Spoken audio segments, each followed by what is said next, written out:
Radio Tehran, শুরু হচ্ছে বিশ্ব সংবাদ। বাংলাদেশের সর্বশেষ গুরুত্বপূর্ণ আপডেট সংবাদে আপনাকে স্বাগত। শুরুতেই সংবাদ শিরোনাম, পরে বিস্তারিত। প্রথমেই জানাবো আমাদের হাতে থাকা সর্বশেষ গুরুত্বপূর্ণ সবথেকে তাজা আপডেট সংবাদ। দেশ ভালো নেই বললেন জামাতের আমির।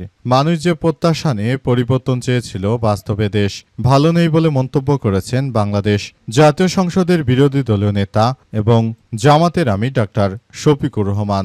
আজ তিনি বলেছেন যে মানুষজন যে প্রত্যাশা নিয়ে বাংলাদেশে পরিবর্তন করেছিল, বাস্তবে সরকার এসে তার উল্টো পথে হাঁটছে। সরকার ইসলামী ব্যাংকটাকে ধ্বংস করার নতুন পায়তারা শুরু করেছে। যেভাবে হাসিনা ইসলামী ব্যাংক ধ্বংস করেছিল, ঠিক একই কায়দায় এরা আবার ইসলামী ব্যাংকটাকে ধ্বংসস্তূপে পরিণত করার মধ্য দিয়ে যাচ্ছে। মূলত সারা দেশ জুড়ে এই ধরনের সন্ত্রাসী কার্যক্রম চালাচ্ছে তারা, কিন্তু বিষয়গুলো গ্রহণযোগ্য হতে পারে না। এরপর জানাবো যুবদল নেতা সহ নিহত ৩। বগুড়ায় পৃথক সড়ক দুর্ঘটনায় বিএনপির যুবদলের ৩ নেতা নিহত হয়েছে। এই ঘটনায় বগুড়ায় থমথমে অবস্থা বিরাজ করছে। বিশেষ করে ঈদের সময় এই ধরনের দুর্ঘটনা ঘটে থাকে, তবে এবারও ব্যাপক দুর্ঘটনার ঘটনা ঘটেছে বাংলাদেশে। বিশেষ করে যখন থেকে রবিউল ইসলাম রবি তিনি সড়ক পরিবহনের দায়িত্ব নিয়েছেন, তখন থেকে এই দুইটি মানুষ, অসংখ্য মানুষ হত্যাকাণ্ডের শিকার হয়েছে অ্যাক্সিডেন্টে।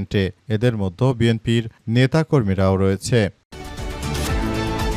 এদিকে গুরুত্বপূর্ণ ২ নেতা জামাতের সঙ্গে জোটে রাজি ছিলেন না বললেন এনসিপি নেতা মুশফিক উস সালেহীন।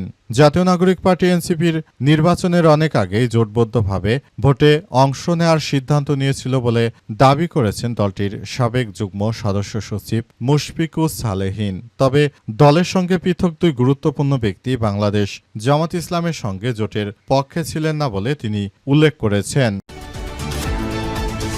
এবারে জানাবো তোফায়েল আহমেদের মরদেহ ভোলায় পৌঁছাতেই বিএনপির ছাত্রদল যুবদলের স্লোগান, আওয়ামী লীগের ঠিকানা এই বাংলাতে হবে না, আওয়ামী লীগের ঠিকানা এই ভোলাতে হবে না।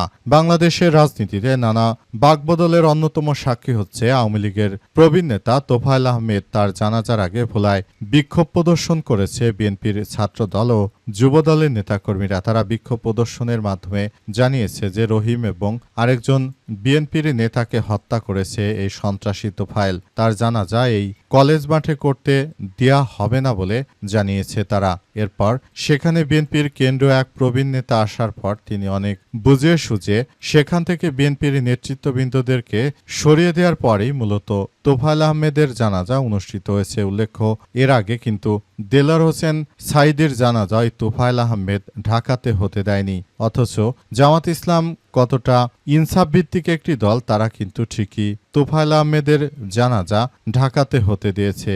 এমন কথাই আজ ঢাকা কেন্দ্রীয় সংসদ ডাকসুর নেতা এবি জুবায়ের তিনি ফেসবুক পোস্টের মাধ্যমে বিষয়টি নিশ্চিত করেছেন। এবং সর্বশেষ জানাবো জাতিসংঘের সাধারণ পরিষদের সভাপতি পদে জয়ী বাংলাদেশ। জাতিসংঘের সাধারণ পরিষদের ৮১তম অধিবেশনে সভাপতি পদে নির্বাচনের ৯৯ ভোট পেয়ে জয়ী হয়েছে বাংলাদেশের পররাষ্ট্রমন্ত্রী খলিলুর রহমান। এই নির্বাচনে বাংলাদেশের প্রার্থী ছিলেন তিনি জার্মানির সাবেক পররাষ্ট্রমন্ত্রী আনালেনা বেয়ারবকের স্থলাভিষিক্ত হবেন এবং আগামী ১ বছর তিনি জাতিসংঘের সাধারণ পরিষদের ৮১তম অধিবেশনে সভাপতির দায়িত্ব পালন করবেন। প্রিয় দর্শক, এতক্ষণ শুনছিলেন সংবাদ শিরোনাম, এবারে বিস্তারিত। তবে তার আগে বন্ধুরা অনুরোধ থাকবে এই সংবাদটিতে একটি লাইক দিন।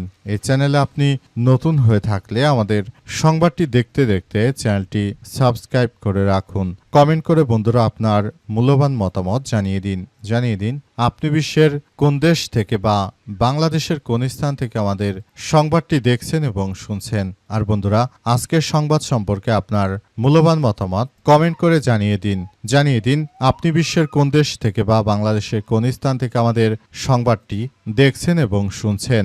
এবারে বিস্তারিত। তোফায়েল আহমেদের মরদেহ ভোলায় পৌঁছাতেই বিএনপির ছাত্রদল যুবদলের স্লোগান, আওয়ামী লীগের ঠিকানা এই ভোলাতে হবে না।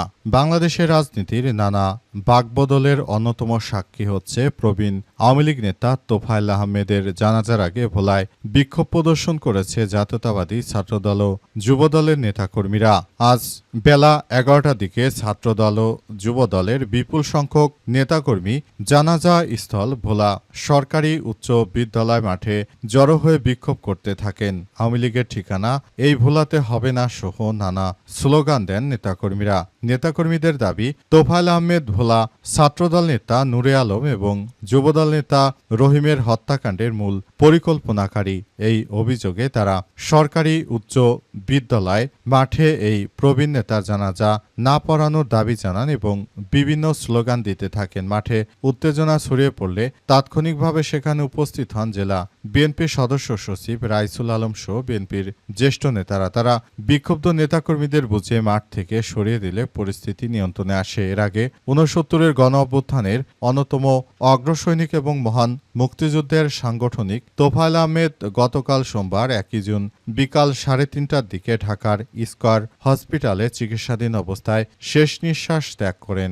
গতকালই বাদ মাগরিব রাজধানীর ধানমন্ডির তাকওয়া মসজিদে তার প্রথম জানাজা অনুষ্ঠিত হয়। মঙ্গলবার দুপুরে প্রবীণ এই রাজনীতিবিদের মরদেহ হেলিকপ্টার যোগে তার নিজ জেলা ভোলায় নেওয়া হয়। নির্ধারিত সূচি অনুযায়ী ভোলা সরকারি হাই স্কুল মাঠে জানাজা শেষে দক্ষিণ গঙ্গাপুর এলাকার কোরালিয়া গ্রামে মায়ের কবরের পাশে তাকে মাটি দেওয়া হয়েছে। দেশ ভালো নেই বললেন জামাতের আমির। মানুষ যে প্রত্যাশা নিয়ে পরিবর্তনের আশা করেছিল, বাস্তবে তার কোনো কিছুই হয়নি বলে মন্তব্য করেছেন বাংলাদেশ জামাত ইসলামের আমির ডাক্তার শফিকুর রহমান। তিনি জানিয়েছেন যে বাংলাদেশ ভালো নেই, বাংলাদেশকে একটি ভালো অবস্থানে নিয়ে যাওয়ার জন্য আমাদের সবাইকে একযোগে কাজ করতে হবে বলে জানিয়েছেন তিনি আরও জানান, আমি সবাইকে বলতে চাই, আপনারা যার যার জায়গা থেকে বাংলাদেশটাকে সুন্দরভাবে গড়ে তোলার মধ্য দিয়ে এগিয়ে যান। আপনারা যদি সবাই এগিয়ে না যান তাহলে ভবিষ্যতে বাংলাদেশটা কাদের হাত ধরে এগোবে? তরুণেরা এগিয়ে এসেছিল বলে সেদিন সন্ত্রাসীরা বাংলাদেশ ছেড়ে পালিয়ে গেছে, কিন্তু এখন যদি এই পরিবর্তনের পরও আমাদের আবারও ভুক্তভোগী হতে হয় তাহলে আপনাদেরকে বলবো যে বিষয়গুলো বাদ দিয়ে নতুন করে আপনারা আবারও এমন কিছু কার্যক্রম চালিয়ে যান যেগুলো সারা বিশ্ব জুড়ে আবার একটি কার্যক্রম চালানো যায়। বিষয়গুলোকে খুবই গুরুত্ব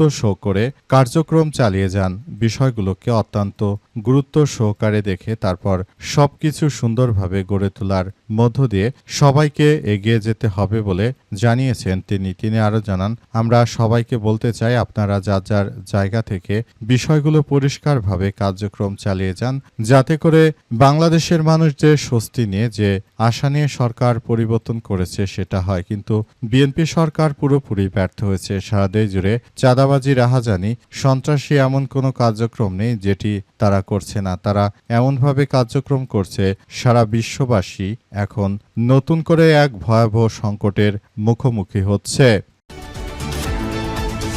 যুবদল নেতা সহ নিহত 3। বগুড়ায় পৃথক সড়ক দুর্ঘটনায় যুবদল নেতা সহ 3 জন নিহত হয়েছে, এতে আহত হয়েছে আরও 2 ব্যক্তি। আজ রাতে ও সকালে দুপুরে সব দুর্ঘটনা ঘটে।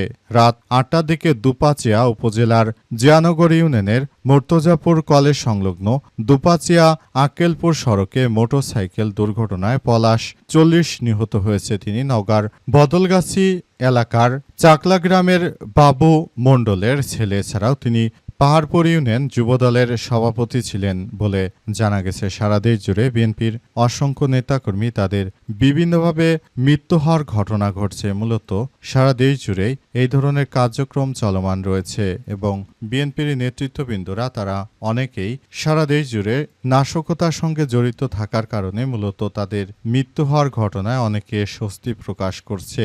এর আগে যেমন আওয়ামী লীগ, ছাত্রলীগ কিংবা পুলিশের সদস্যরা মারা গেলে দেশে আলহামদুলিল্লাহ পড়তো মানুষ, এবার বিএনপির এই চাঁদাবাজ সন্ত্রাসীরা তাদের মৃত্যু হলে একইভাবে বাংলাদেশের মানুষ কিন্তু আলহামদুলিল্লাহ পড়ে। বিভিন্ন সামাজিক যোগাযোগ মাধ্যমের এই ধরনের নিউজগুলো দেখলে আসলে তাদের কমেন্ট বক্সে ঢুকলে দেখা যায় সেখানে অধিকাংশ মানুষই আলহামদুলিল্লাহ পড়ছে, অর্থাৎ এদের কারণে দেশের মানুষ অনেক অত্যাচারিত, অনেক জায়গায় চাঁদা দিতে হয়, নানাভাবে তারা দেশের জনগণকে হ্যারাসমেন্ট করছে।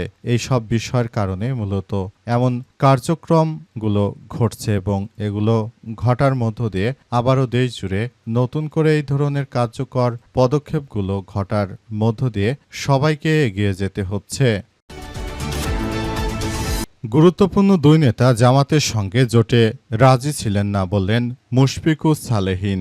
জাতীয় নাগরিক পার্টি এনসিপির নির্বাচনের আগে অনেকেই জোটবদ্ধভাবে ভোটে অংশ নেওয়ার সিদ্ধান্ত নিয়েছিল বলে দাবি করেছেন দলটির সাবেক যুগ্ম সদস্য সচিব মুশফিকুস সালেহীন। তবে দলের সঙ্গে সম্পৃক্ত দুই গুরুত্বপূর্ণ ব্যক্তি বাংলাদেশ জামাত ইসলামের সঙ্গে জোটের পক্ষে ছিলেন না বলে উল্লেখ করেছেন তিনি। আজ ফেসবুক পোস্টে এসব কথা জানান এনসিপির এই সাবেক কেন্দ্রীয় নেতা। পোস্টে মুশফিক দাবি করেছেন মিডিয়ায় যে যাই বলুক না কেন এনসিপির বড় নেতারা অনেক আগেই মনস্থির করেছিলেন যে নির্বাচনে তারা জোটবদ্ধভাবেই করবেন, কিন্তু কাদের সঙ্গে জোট করা হবে তা নিয়ে সবাই একমত হতে পারছিলেন না। নির্বাচনের আগে সর্বশেষ ইসি মিটিংয়ে নির্বাহী কাউন্সিলের বৈঠক আগ পর্যন্ত এ বিষয়ে যতগুলো ইসি বা জেনারেল মিটিং সাধারণ সভা হয়েছে প্রতিটাতেই একভাবে বা বিএনপি জামাতের বাইরে তৃতীয় জোট গঠন নির্বাচন করার পক্ষে মত ছিল বেশি। এই সংক্রান্ত অত্যন্ত গুরুত্বপূর্ণ একটা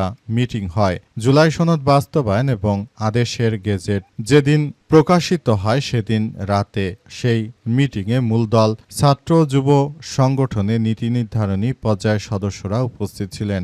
অফিসিয়াল দলের বাইরে থাকা দুইজন গুরুত্বপূর্ণ ব্যক্তিও সেদিন উপস্থিত ছিলেন। তারা মূলত চেয়েছিল যে তারা জামাতের সঙ্গে জোটে যুক্ত হবে না।